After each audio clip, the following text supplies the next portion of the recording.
कधी विचार केला आहे का की काही गोष्टी एकमेकांना का चिकटतात आणि काही का नाही? म्हणजे बघा, पाण्याचे थेंब कसे एकत्र येतात पण तेल मात्र पसरतं.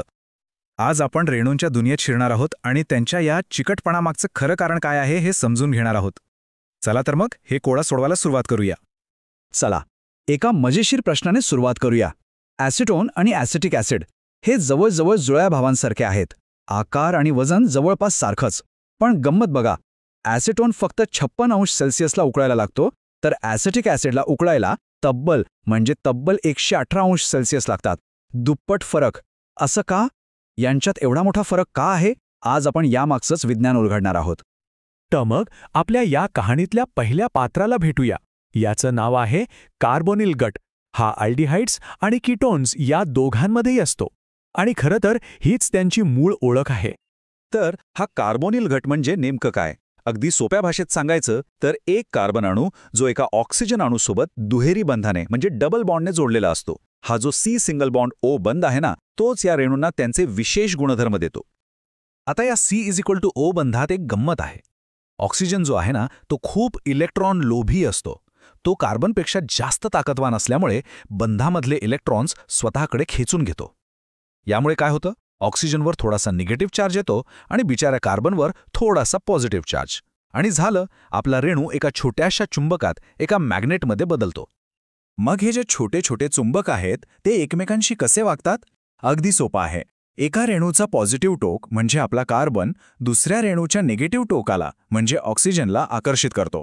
विरुद्ध ध्रुव एकमेकांकडे खेचले जातात. अगदी तसंच या चुंबकीय आकर्षणालाच डायपोल डायपोल बल असं म्हणतात. आणि हेच बल या रेणूंना एकत्र धरून ठेवतात. पण इथे एक मोठा ट्विस्ट आहे. अल्डिहाइड्स आणि कीटोन्समध्ये हे डायपोल डायपोल बल तर आहे, पण त्यांच्याकडे एक सुपर पॉवर नाही, आणि ती म्हणजे हायड्रोजन बंध तयार करण्याची क्षमता. कारण त्यांच्याकडे ऑक्सिजनला थेट जोडलेला हायड्रोजन अणू नसतो. त्यामुळे ते स्वतःसोबत सर्वात शक्तिशाली बंध तयारच करू शकत नाहीत. ही गोष्ट नीट लक्षात ठेवा, कारण पुढे जाऊन हीच सगळा खेळ बदलणार आहे. चला, आता भेटूया आपल्या कहाणीच्या दुसऱ्या आणि खूप जास्त ताकदवान पात्राला, कार्बॉक्झिलिक ॲसिड. याला आपण कार्बोनिल गटाचा सुपर पॉवर्ड मोठा भाऊ म्हणू शकतो, कारण त्याच्याकडे एक अशी अतिरिक्त शक्ती आहे जी सगळं चित्रच बदलून टाकते. तर कार्बॉक्झिलिक ॲसिडची खासियत काय आहे? त्याच्याकडे फक्त कार्बोनिल गट म्हणजे C+O नाहीये, तर त्याच्यासोबत एक हायड्रॉक्सिल गट म्हणजे OH सुद्धा आहे. आणि हे C+O आणि OH यांचं कॉम्बिनेशनच त्याच्या प्रचंड शक्तीचं रहस्य आहे. हा जो OH गट आहे ना, तोच खरा गेम चेंजर आहे. आता खरी जादू बघा. जेव्हा दोन कार्बॉक्झिलिक ॲसिडचे रेणू एकमेकांच्या जवळ येतात तेव्हा ते एक जबरदस्त टीम बनवतात. एका रेणूच्या OH गटातला हायड्रोजन दुसऱ्या रेणूच्या C+O गटातल्या ऑक्सिजनसोबत एक मजबूत हायड्रोजन बंध तयार करतो. आणि हेच दुसऱ्या बाजूनेही होतं. म्हणजे काय तर दोन रेणू दोन शक्तिशाली हायड्रोजन बंधांनी एकमेकांना घट्ट बांधून टाकतात. आणि ह्या जोडीलाच डायमर असं म्हणतात. याचा परिणाम काय होतो माहितीये? हे जे डायमर बनतं ना, त्यामुळे रेणूचा आकार आणि वजन अक्षरशः दुप्पट होतं. म्हणजे आता आपल्याकडे एक मोठा, जड आणि खूप जास्त स्थिर रेणू आहे. आणि या दुहेरी पकडीला तोडण्यासाठी खूप जास्त ऊर्जा लागते. आणि यामुळेच त्यांचे सगळे गुणधर्म पूर्णपणे बदलून जातात. चला, आत्तापर्यंत आपण जे काही शिकलो ते प्रत्यक्ष आकड्यांसोबत पडताळून पाहूया. आपण आता रेणूंच्या चिकटपणाची म्हणजे त्यांच्यातील आकर्षणाची एक क्रमवारी लावणार आहोत. आणि ती कशावरून? तर त्यांच्या उत्कलन बिंदूंवरून. या तक्त्याकडे जरा लक्ष द्या. इथे आपण जवळजवळ सारखं आण्विक वजन असलेल्या वेगवेगळ्या संयुगांची तुलना करतोय. बघा, अल्केन ज्यात सगळ्यात कमकुवत बल असतं त्याचा उत्कलन बिंदू फक्त 36° आहे. अल्डिहाइड ज्यात डायपोल डायपोल बल आहे तो 75° पोचतो. अल्कोहोल ज्यात एक हायड्रोजन बंध असतो तो थेट 117° जातो. आणि शेवटी आपला चॅम्पियन कार्बॉक्झिलिक ॲसिड जो डायमर बनवतो त्याचा उत्कलन बिंदू तब्बल 141° आहे. किती मोठा फरक आहे बघा. हा आलेख तीच गोष्ट आपल्याला अगदी स्पष्टपणे दाखवतो. जशी जशी रेणूंमधील आकर्षणाची ताकद वाढत जाते, अल्केनपासून कार्बॉक्झिलिक ॲसिडपर्यंत, तसा तसा उत्कलन बिंदूचा आलेखही उंच उंच जातो.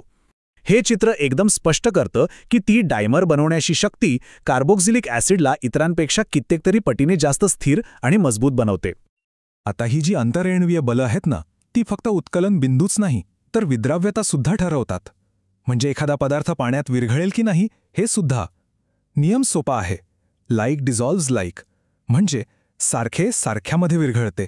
अल्डिहाइड्स, कीटोन्स आणि कार्बोक्झिलिक ॲसिड हे पाण्यासोबत हायड्रोजन बंध तयार करू शकतात, म्हणून ते पाण्यात विरघळतात. पण जसजशी त्यांची हायड्रोकार्बनची साखळी लांब होत जाते तसतसं त्यांचं पाण्यात विरघळणं कमी होतं. चला, ह्या सगळ्या किचकट संकल्पना लक्षात ठेवण्यासाठी एका सोप्या आणि मजेशीर उपमेचा वापर करूया. आपण ह्या वेगवेगळ्या बलांची तुलना वेगवेगळ्या प्रकारच्या हस्तांदोलनाशी म्हणजे हँडशेकशी करूया. अल्केन्समधील व्हॅन्डरवॉल्स बल म्हणजे काय? तर जणू काही अगदी क्षणभरासाठी केलेला हलकासा स्पर्श. तर कार्बोनिल गटातील डायपोल बल म्हणजे एक घट्ट मजबूत पकड, जणू दोन चुंबक एकमेकांना चिकटले आहेत. अल्कोहोलमधला एक हायड्रोजन बंध म्हणजे एका हाताने केलेला एकदम घट्ट हँडशेक. पण कार्बोक्झिलिक ॲसिडमधलं डायमरायझेशन ते म्हणजे दोन हातांनी एकमेकांना घट्ट पकडलेली एक अतूट गुंफलेली पकड. याला तोडणं सगळ्यात कठीण आहे आणि म्हणूनच त्यांचा उत्कलन बिंदू सर्वात जास्त असतो. तर मग या सगळ्या चर्चेचं सार काय?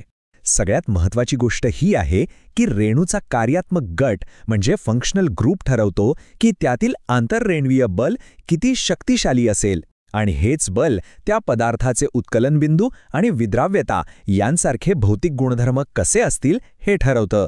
सगळा खेळ या फंक्शनल ग्रुपचा आहे. आणि आता जाता जाता एक विचार करायला लावणारा प्रश्न. जर रेणूंचा हा चिकटपणा त्यांचे गुणधर्म ठरवत असेल, तर विचार करा, या अदृश्य शक्ती आपल्या दैनंदिन जीवनात, आपल्या सभोवतालच्या जगात आणखी कुठे आणि कशाप्रकारे परिणाम करत असतील? नक्की विचार करा.